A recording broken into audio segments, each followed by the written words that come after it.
Hey Burns, how's it? Doing fine, Dick. How about yourself?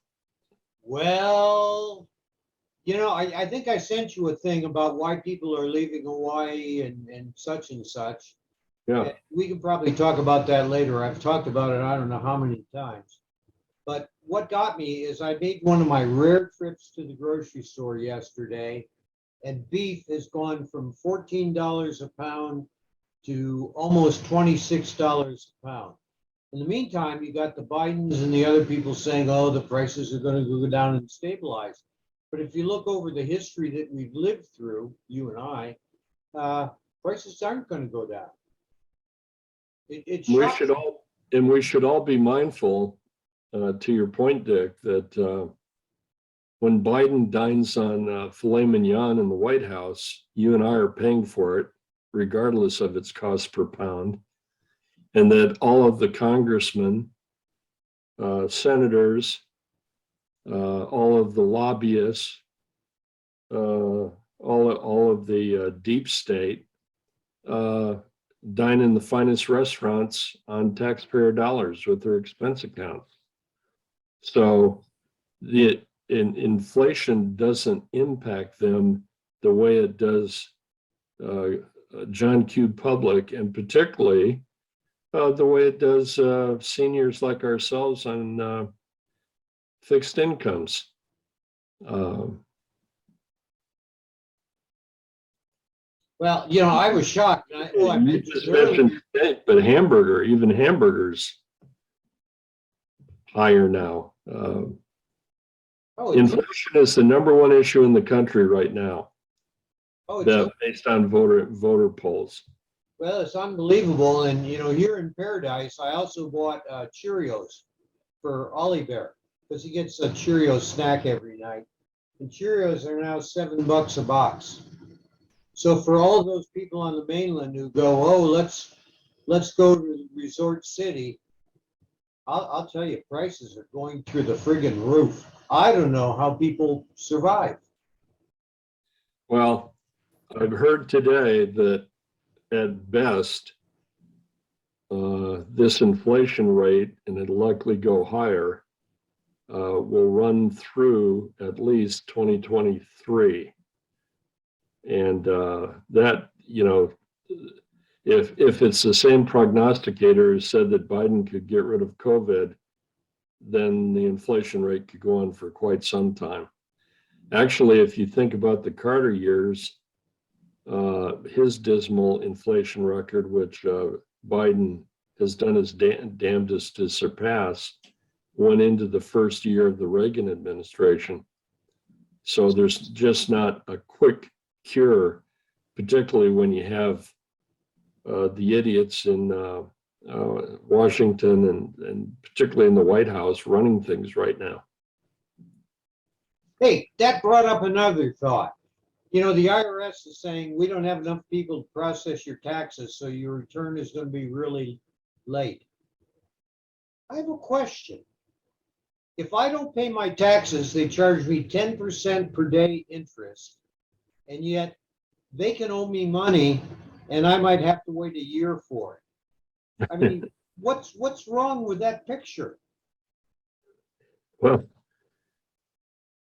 there's a lot wrong with that picture, and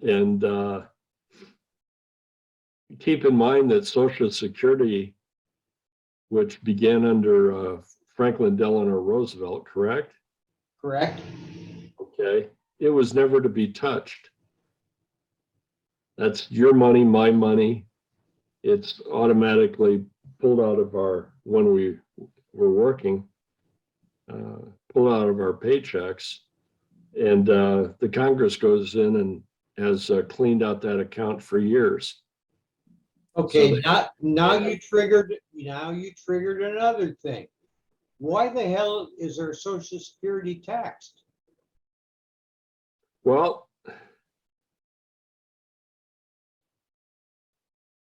I think that setting aside the grounds that Roosevelt cited during the Great Depression, I think today it's for all of the people that are too ignorant to determine what level of savings they need to do and adjust their lifestyle accordingly, and to make prudent investments. And those may be simple investments, not necessarily sophisticated investments, but it's basically politicians' way of saying, look what we've done for you, because they never portray Social Security as giving you back your money and at a terribly poor rate of return. They always characterize it as the feds giving you something each month, and that, we should applaud them. Fair enough? Oh, boo. Well, it's true. And how often is there, what we're supposed to get one this year, given the onerous inflation rate, but I mean, how often does the government really keep up with the cost of living in terms of Social Security? I don't know how people manage. I can tell you that, and some listeners may say, well, it's your own damn fault if you're sick, but Social Security hardly covers my prescriptions. I mean, I can't live off of Social Security. If we, my wife and I, hadn't invested, we'd be up the creek without a paddle. And that's not because we have, a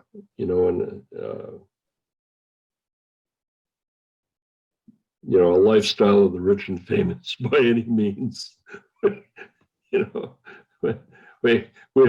don't go to the store and buy that steak every night. The steak may be a once a week treat, and I don't even think it's that often. It's usually when we have guests.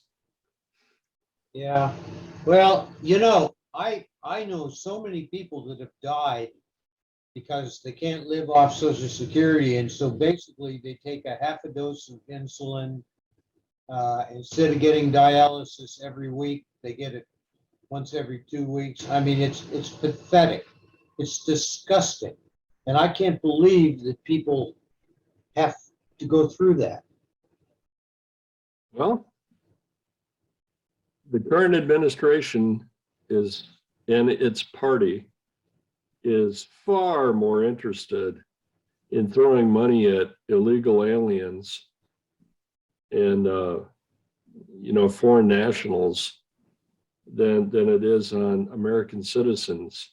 American citizenship, sadly, has been very much eroded, depreciated, whatever word you want to use, in terms of its benefits, the benefits of being quote unquote an American.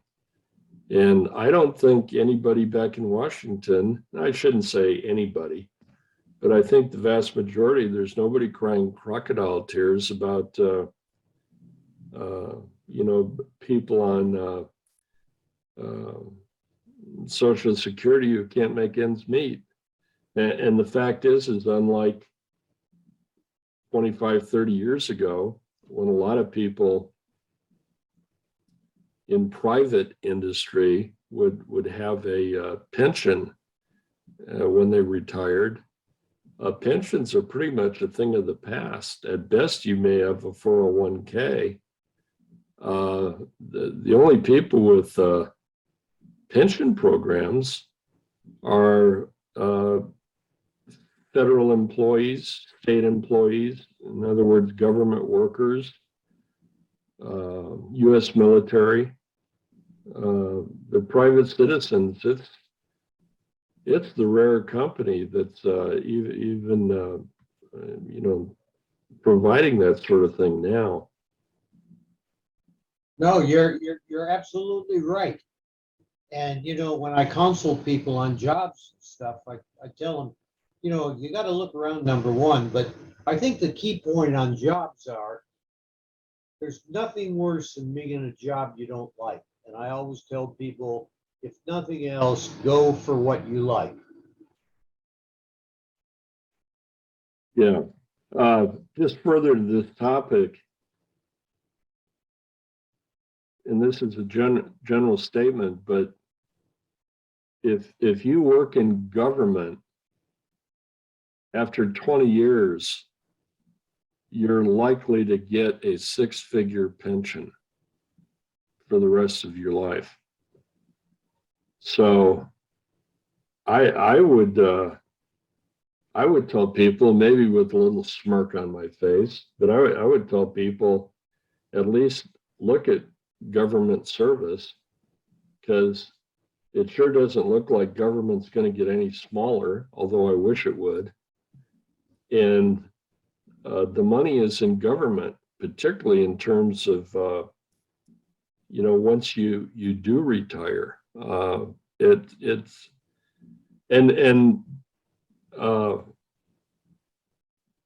and even when they have huge unfunded liabilities, they have these enormous multi-trillion-dollar packages out of the Congress, of which a big portion goes back to the states, and money goes back into those coffers to ensure that the people on government subsidized pensions, which means we, the taxpayers, are paying for it. We may not have a pension, but we're paying for somebody else's pension, that they're kept whole.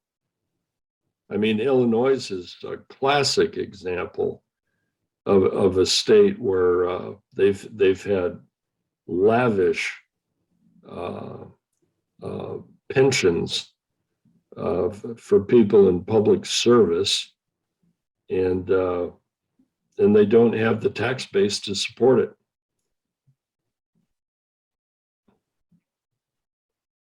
Yeah, well, your point is really well taken, and it's not fair, but that seems to be the way it is. And what I don't understand is why people believe it. Now, as far as government service, I always tell people to go and work for the Department of the Army and get your 50% pension after 20 years.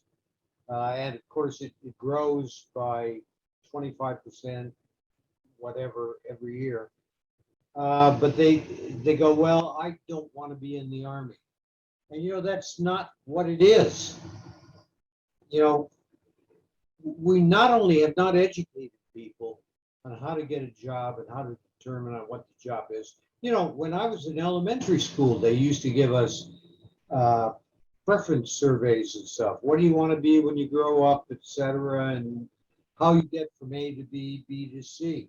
They don't do that anymore. So you got your average idiot who's voting for the people you mentioned, and they don't have a clue. I mean, it's like lemmings going into the sea. Well, the other thing that works against, obtaining the kind of education you need, what you and I call life skills, of which the subject we're talking about would be definitely a part of that, is the cancel culture. In today's culture, and its radical progressive Department of Education, I call them government schools now, not public schools, they're government schools. They wouldn't allow very many teachers to teach the practical application, how to save money, how to open a savings account, how to think past the end of your nose, what simple things you can do to accrue money over time, the importance of time in investments. Do you think for a minute, Dick, you could walk into a sampling of 10 or 12 classrooms and hear any of that today? Well, I told you I got into trouble for teaching those subjects. Right. I was telling students how to buy a car, how to get the lowest loan rate. And yet I ended up, I don't know how many times, bailing students out of 45% used car loans and everything else. They didn't have a clue. I'm still doing income tax for my grandkids. They don't have a clue how to do income tax. And believe it or not, it's a joke, but it's true. We had students who thought as long as you had checks in your checkbook, you had money. There's an interesting notion. Well, yeah, but I mean, people believed it. You know, Yeah. why balance your checkbook? As long as you have checks, you have money. Yeah, yeah. And if you get into trouble, you can always go on Judge Judy, right? And try to get bailed out. Yeah, well, now there's Steve Harvey, I guess. Everybody wants to be a judge on TV now. Hell, I'd like to be a judge. Yeah, but I could cover those prescriptions. yeah, I don't know. Oh, the other thing that I was talking about, God, it's just driving me batty. You asked me why people were leaving Hawaii. First of all, most of the people that come to Hawaii, which is now 35,000 a day, they're coming to a luxury resort. The people that live here that are leaving, and there was a big article on it this week that you were so nice to send me, is they can't afford to live here.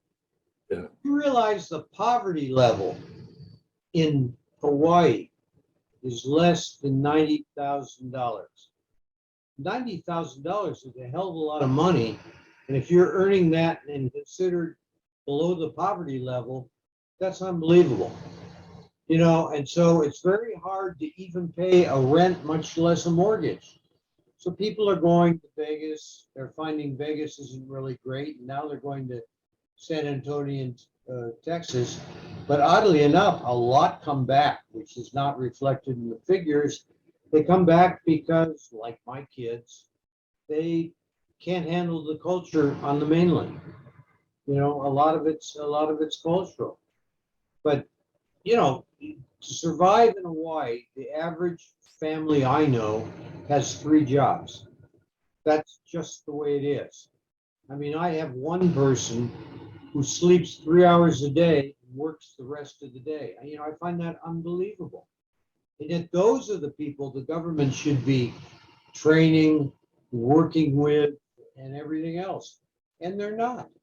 You know, most of the homeless, or a large percentage of the homeless, are retired military, ex-military. Do they get taken care of? No. Do the immigrants get taken care of? Yeah. As a matter of fact, once the kind of rumor was floating around, and I never did find out if it was a rumor or not, you know, Biden wanted to pay 45,000 to each parent that was separated from their children. To which a lot of the military people turned around and said, "I want my 45,000." Yeah, I'm separated from my children a good part of my life, right? Yep. Yeah. But, No. but those are all issues people need to look at. And I think quality of life for Americans is really important. And I think they're getting screwed. Well, there are a number of things we could talk about today. One thing dear to my heart, well, there are a couple things, but for starters, I believe next Tuesday, the Democrats' proposal, which has already passed in the House, on new federalization of voting rights, will be brought before the Senate for a vote on Tuesday. And right now, all indications are that Joe Manchin, the senator out of West Virginia, and God forgive me, I can't remember her name. She's a hero, so shame on me, but I know her first name is Kristen, out of Arizona. And I'm sorry about that I can't recall her name. But they're standing firm publicly against the Biden, Pelosi, Schumer juggernaut trying to federalize elections. And in effect, if you get past all the euphemisms, in effect, take control of the ballot box, much as they have in California, where the Republicans wouldn't have a snowball's chance in hell of ever getting back in office ever again. And Biden, our addled president, went down to Georgia.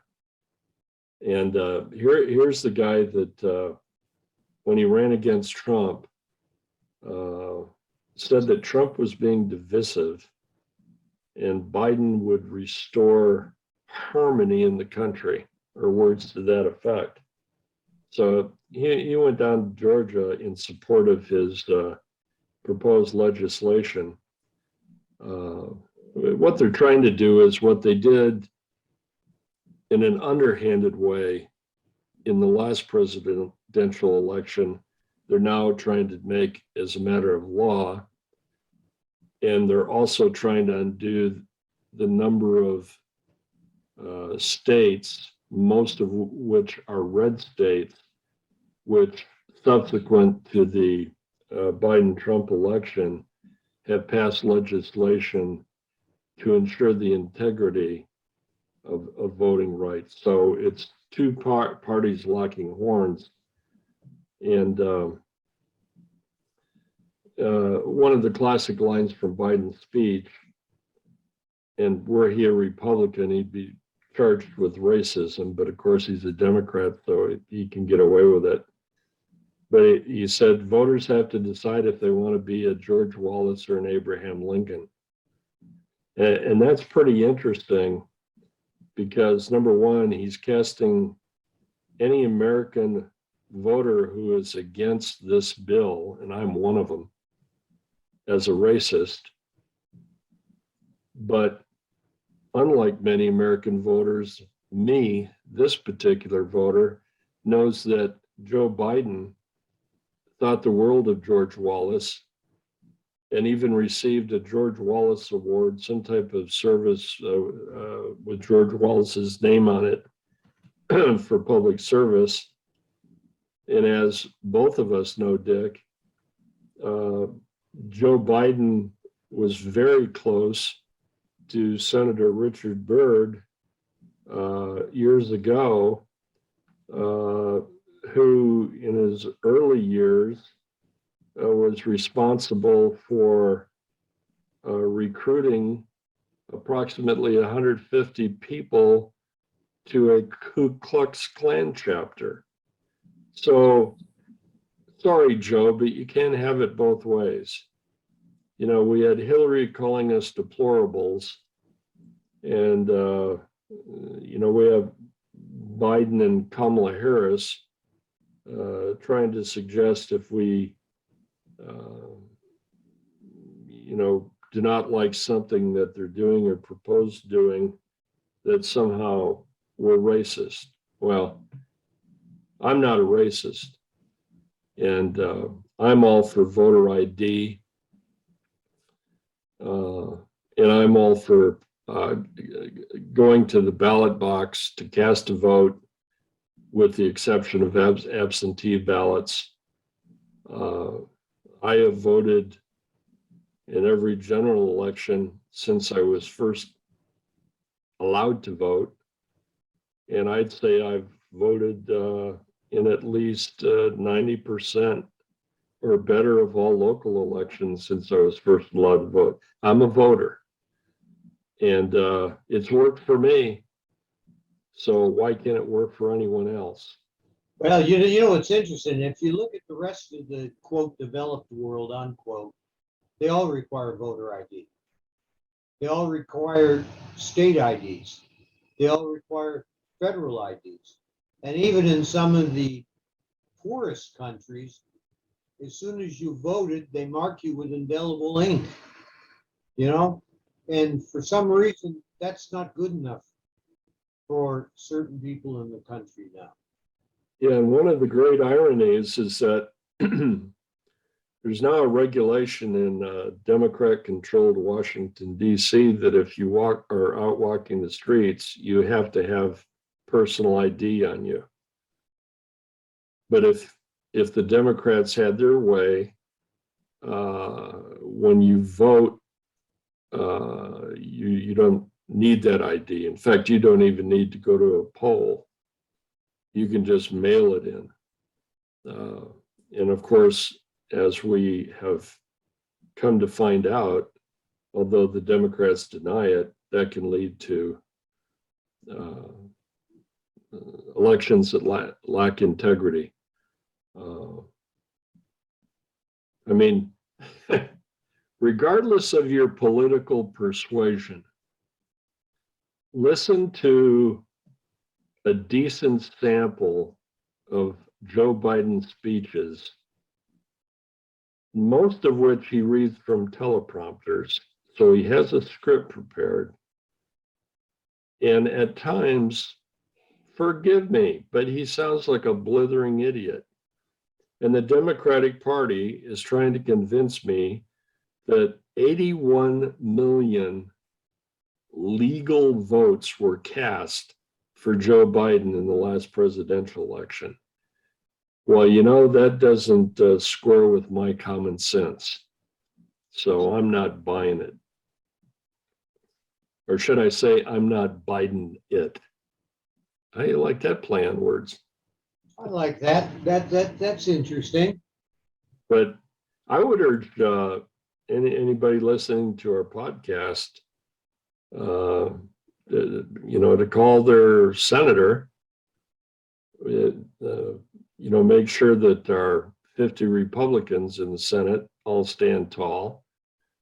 Part and parcel of trying to pass this piece of crap legislation is Schumer wants to remove the filibuster tradition in the US Senate and the 60 vote requirement to end discussion of a bill or a filibuster per se. And there's some people, I think Tom Cotton, Senator Cotton is one of them, who've spoken quite eloquently about preserving those traditions and have noted how the US Senate is far different than the House of Representatives. And I just hope,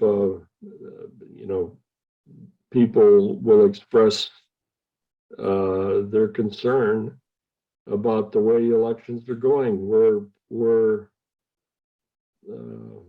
soon becoming, if we're not already there, we certainly are in some states, a banana republic.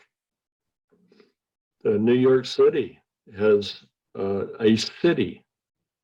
has decided that 1 million illegal aliens can vote now in New York City.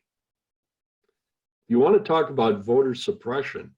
Voter suppression is when an American citizen casts his or her vote, and that vote is erased by a non-citizen, illegal alien who jumped the border. That's voter suppression. This notion that, we're, throwing lassos around people we don't want to vote in this country is utter nonsense. If it were the case, how would Barack Obama become president of the United States? And how would Kamala Harris, of all people, become vice president of the United States?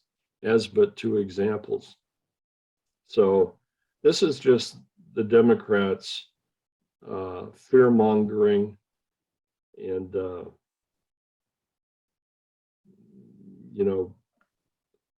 calling people who disagree with them some of the worst names in the book: deplorable, racist, homophobic, all the words they bandy about. And I, for one, am sick of it.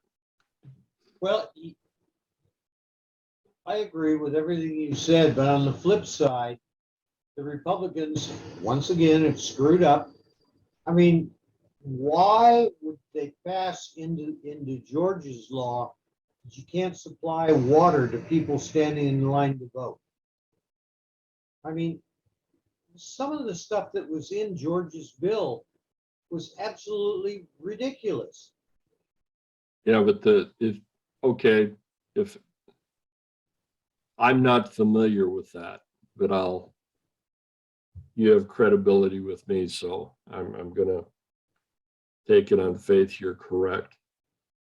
But certainly what they're trying to do with this bill in Washington that would affect all 50 states is not the solution to an issue of handing out cups of water in line, in a voting line. I hope you would agree with that. Oh, yes. I mean, no legislation is perfect. Well, I threw that out because, you know, the people that pass this stuff, the legislatures, the Congress, etc., they're idiots. I mean, some of the stuff they pass and argue over is unbelievable. I back when it's funny how my mind works, forgive me. Back when the Flint, Michigan water crisis, lead in the drinking water, Right? was hitting all the headlines and became not only a national story, but an international story. Yeah, but we're catching up fast here in Paradise. We have jet fuel in our water. Yeah, you talked about that. But just quickly to your point, I tuned in on a Flint, Michigan City Council meeting. And this may sound arrogant, but I haven't heard such stupidity. I couldn't believe those people represented anybody. It was, and what they did there is they decided it would be less expensive to pull water out of the Flint River, which I think even when they did it was rife with industrial waste, than from Lake Huron, one of the Great Lakes. But anyways, I'm kind of getting off into the weeds. My point being, or I should say your point, it would be scary if people got out of their family rooms, away from their television sets, and sat in on some council meetings, or if they're in Washington, get up in the gallery and listen to our politicians there. I mean, we have some superstars, but for the most part, you know, there are a lot of folks back there that have no experience in private industry, couldn't run a lemonade stand if you know they tried to, don't know just the basics of business, of economics, of finance. And they're running a country that now has a debt of over $30 trillion. And the beat goes on. The other thing I'd like to talk about, do we have time, Dick? Yeah, as a matter of fact, we've got about 30 minutes. Oh, wow. How'd that happen? I saw a report, and it was a well-written piece in a website called American Greatness. And one of our college classmates, Professor Ken Masugi, writes regularly, is published in that journal. But this was by a different author. But just in December of last year alone, so a month 11 months into Biden's first term. In December alone, they project that Mexican drug cartels, which are also human traffickers, I mean, their two principal revenue sources are human trafficking and drug smuggling, generated $1 billion in revenue. If you think about that, when people, and it happened very quickly after Biden took his oath, if you think about how at the onset of his administration, people were citing his ridiculous open borders policy as the #1 issue in the country. And then we moved through things like the bungled Afghan withdrawal, the supply chain crisis, more deaths from COVID in Biden's first year than in Trump's last year. And of course, Biden was unmerciful in the debates, claiming that Trump was responsible for COVID deaths and he was going to eradicate it from the land. So those are just 3 or 4 of the many issues: defunding of police, turning a deaf ear or looking the other way at crime, particularly BLM, Antifa, the various anarchist groups, putting radical DAs into metropolitan cities and reducing the number of people that go to jail for very serious crimes. If you look at all the broad landscape of Biden's screw-ups, I'd like to just come back to the open borders and what that means to the country and what it means to if there's any humanity, and Americans have always been a very giving people, very charitable people, but I'm not so sure Americans are really cognizant of the human pain and suffering that goes on. Now, as a matter of course, I am not a proponent of illegal immigration. I think people have to come to this country and legally through legal channels, and I'm for that, and that's what's built the country. But I, to borrow from Bill Clinton, I do feel their pain. When you have sexual predators, a lot of the women are raped along the routes coming into, our southern border, or once across, they're put into cartel-controlled brothels, all of those things. Then you have the drug problem. I read today that in the age 18 through age 45 demographic, the largest killer at the moment is fentanyl abuse. Not heart attacks, not cancer, not automobile accidents, not the things you might think of. It's fentanyl use. The drugs are just pouring across, and what used to be difficult for these smugglers has become rather easy. Because let's not forget, it used to be a headline and now it's not a headline anymore. But Biden castigated the Border Patrol and wanted to reduce its numbers, much like many city councils, Democrat-controlled city councils, wanted to defund police forces across the country with terrible consequences. To me, And I don't think it's a stretch. I think there's a corollary here.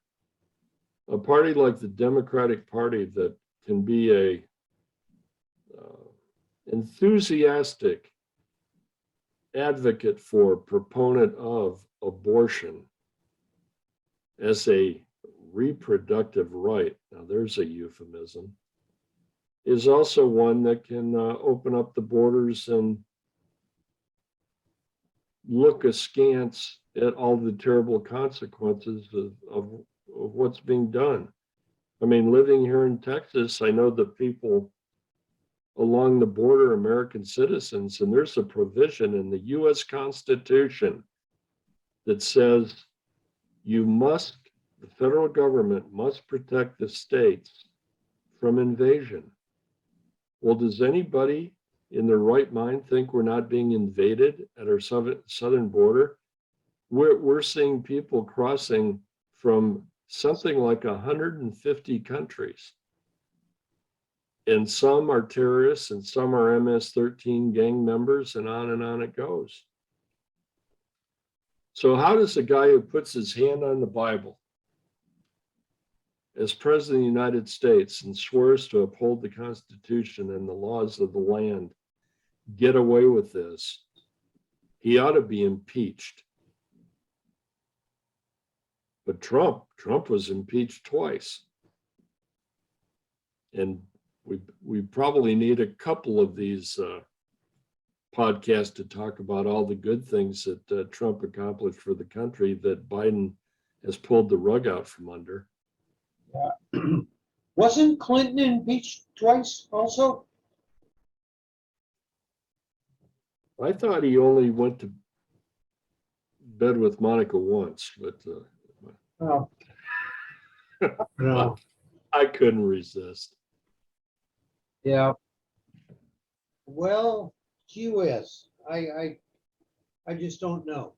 I think that after the Clinton years, didn't the Republicans pass carpet burn legislation to ensure that doesn't happen again in the Oval Office? I don't know. You got to laugh at my material, Dick. I'm smiling. Okay, now I'm laughing. Anyways, I'm being flippant, which may undo the seriousness of what I just talked about and how strongly I feel about it. But I can't believe as a country, 81 million people supposedly voted for a guy who can't give a press conference, who can't talk without gaffes and fumbling and stuttering, and who, waved his magic wand through an executive order and opened up the entire southern border to anyone coming across. And I suspect, nothing I know, nothing I've read, this is just me talking. I can't believe that an organization doing $1 billion a month, and maybe December, if you could see their P&L, is their leanest month, who knows? But if these drug cartels are generating $1 billion a month, is it hard not to believe that some of that money is being funneled to the party and politicians who support open borders? I think that's a valid point. And seeing all the people that we know have been corrupt, patently corrupt, and have never seen a day of jail time, we know that'll never be investigated. But I'm not an idiot. And that kind of money, I mean, all you have to do is send somebody down to Mexico and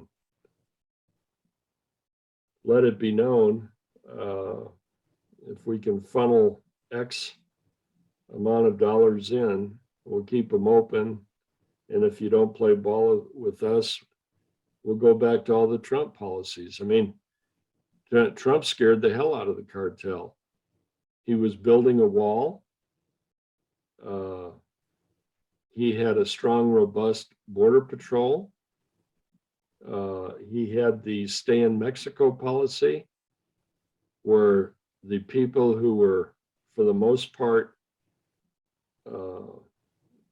falsely seeking asylum to get into the States had to apply in Mexico rather than to get into the US.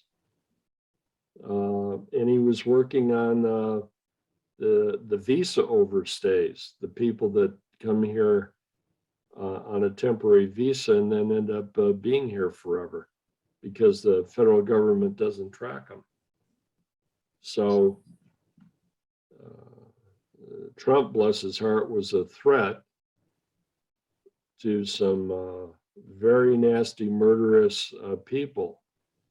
And by the way, if you're trying to take control of a country, as the communists, the socialists, the Democratic Party is,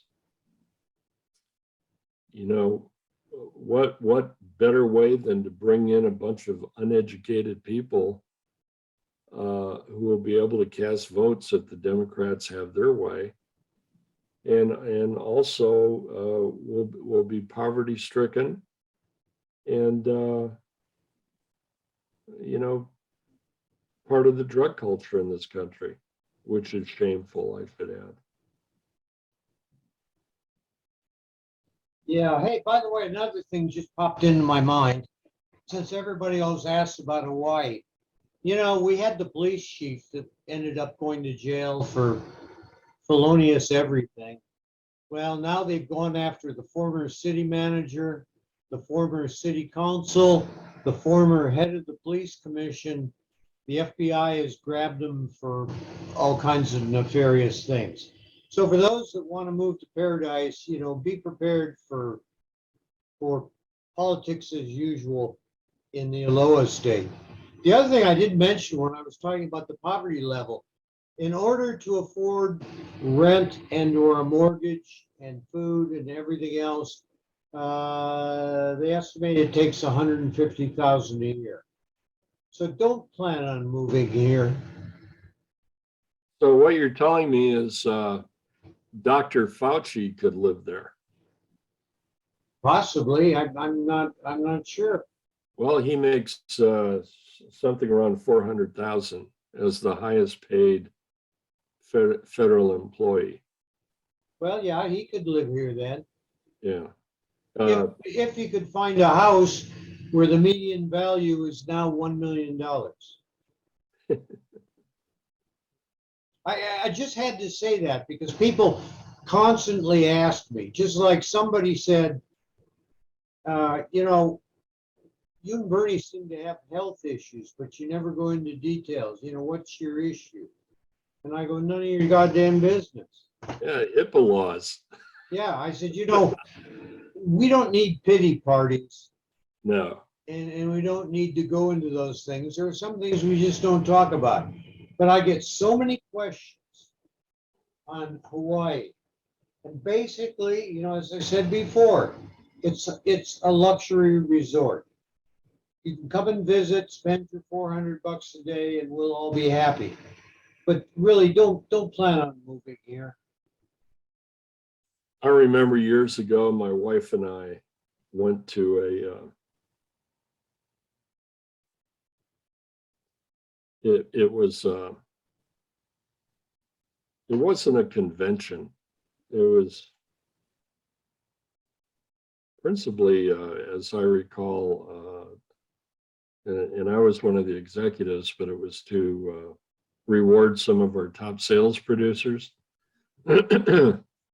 So we went to a beautiful hotel in Acapulco, and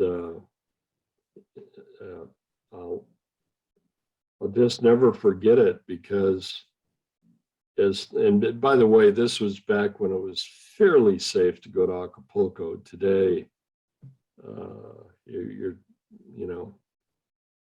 taking your life in your own hands to go down there. But yeah, kidnapping is the biggie. Oh yeah. But anyways, long story short, we get into the airport and we're really anxious to get to the hotel because we've heard it's a gorgeous resort. Howard Hughes used to go to this particular hotel, so we thought, wow, this is going to be something, and it was. The property was gorgeous, but all the way on the buses that took us to the hotel, you passed poverty that just broke your heart. I mean, you talk about two worlds, and it was very sad. And I don't know that Hawaii has reached that on any of the islands, but it's interesting what you're saying is apart from tourists who, save up and come for a long weekend or a week or whatever to have a great vacation or great getaway or great honeymoon. The people who do the work on the islands and live there and have to find a way to get by. Granted, they're in a gorgeous setting akin to paradise, but you're citing the numbers, and that's pretty scary. And who's to blame for that? I mean, how long when did you go to Honolulu? First time, Yes. 1952. Okay, so let's say from 52 forward, how many of those years has it been a Republican-controlled state? I think the only time was when Linda Lingle was governor. Because the point I was going to bring up is that right now there is not a single elected Republican that I know of in the whole state. In other words, the legislature, Democratic. All the commissions, Democratic. All the corruption, unfortunately, Democratic. Right. But what's really sad, and I mentioned it to you, the minimum wage in Hawaii is $15, which is higher than a lot of other states. Everybody says, well, that's really great. Yeah, except the average salary is less than $9 an hour.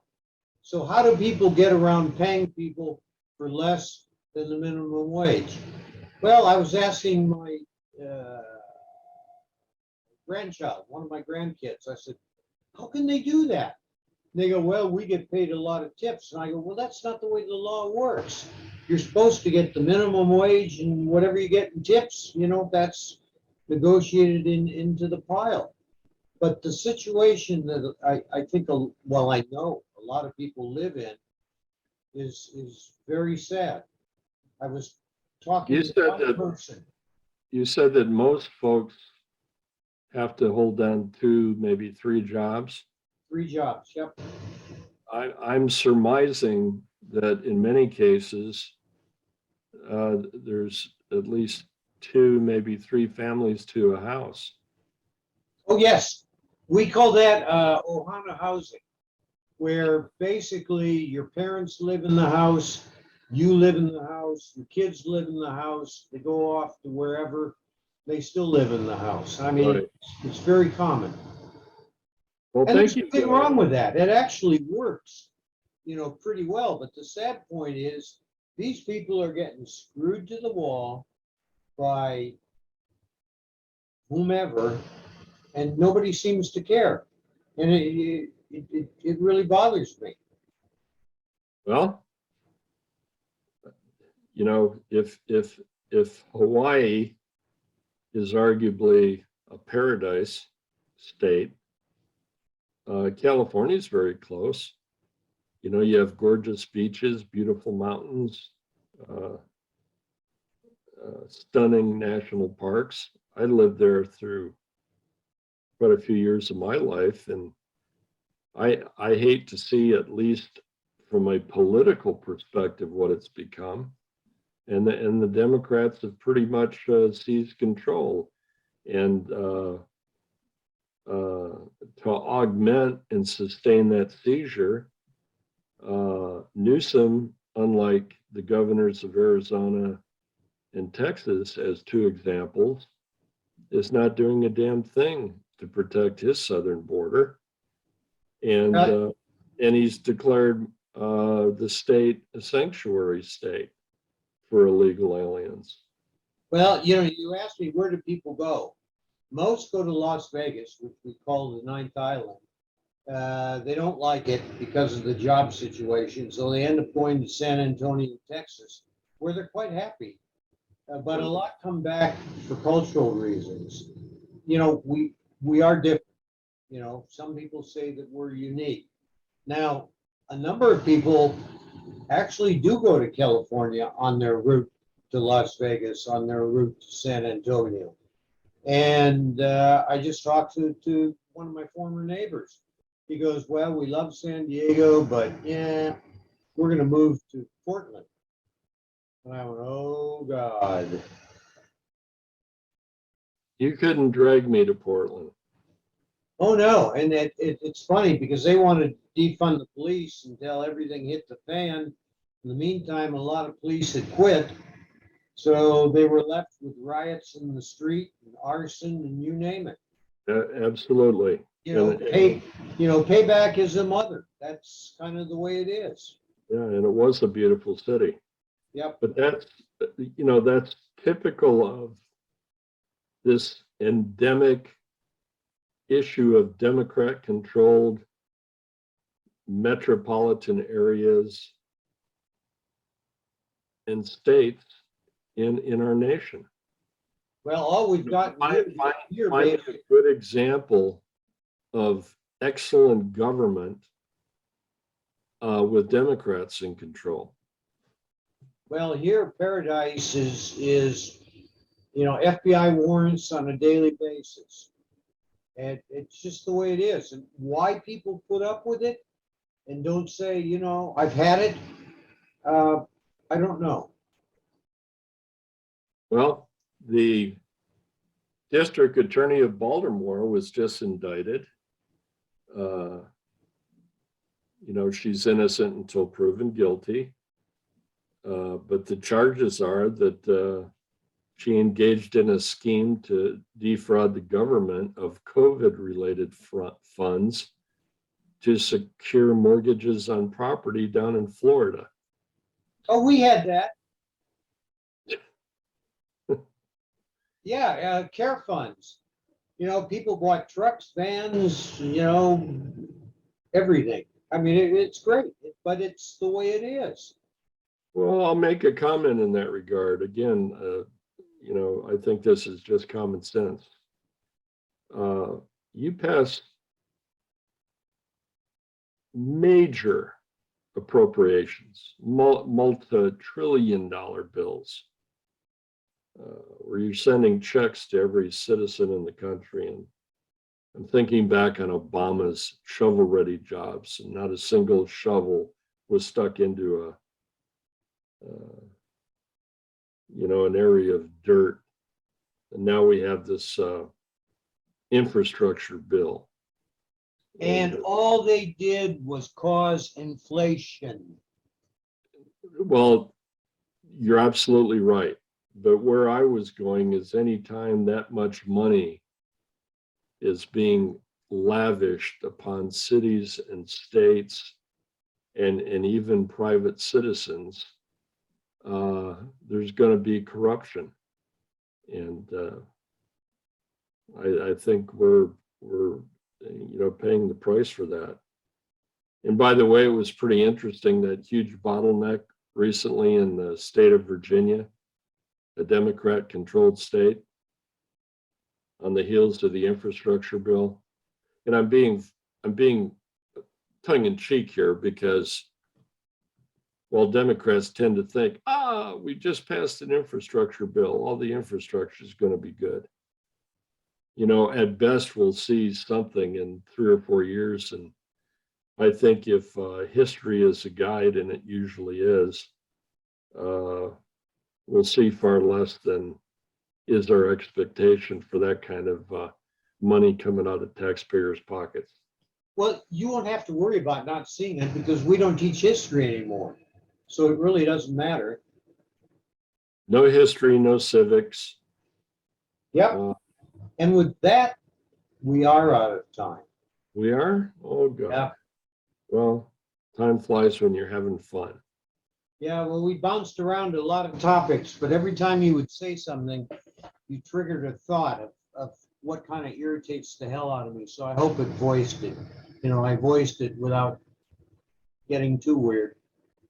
Well, Dick, I know that with your view of Waikiki and Diamond Head, you'll be out on your veranda shortly and sipping a pina colada with an umbrella in it. No, but I'm looking out the window right now and I can see the Arizona Memorial. I can see Pearl Harbor. I can see Diamond Head. I can see them all. Well, you're lucky. Good for you. Yeah, but you know, for the average person that lives here, I do sometimes feel somewhat guilty because I don't like to see them get screwed over, but they do. I'll bet you just quickly to your statement that with the exception of those who have been to Honolulu in recent years on business or a vacation, that nobody in the mainland, and this applies to me until I talk to you about it one day, would suspect that you folks have quite a homeless problem there in Paradise. Oh, yeah, it's incredible. There we go. I guess on that note, we'll try to vote better next time around. Maybe those 81 million American voters, I don't know what percentage of those people who cast a vote were already dead, but maybe they'll be able to vote a little better next time around, particularly the upcoming midterm elections. Well, I don't know. I'm dying to find out what's going to happen. Well, I don't want to use the term dying to find out at my age, but I'll say it this way. I just want to be around for the midterms. Okay, well, talk to you next week. Okay, good seeing you, Dick. Same here.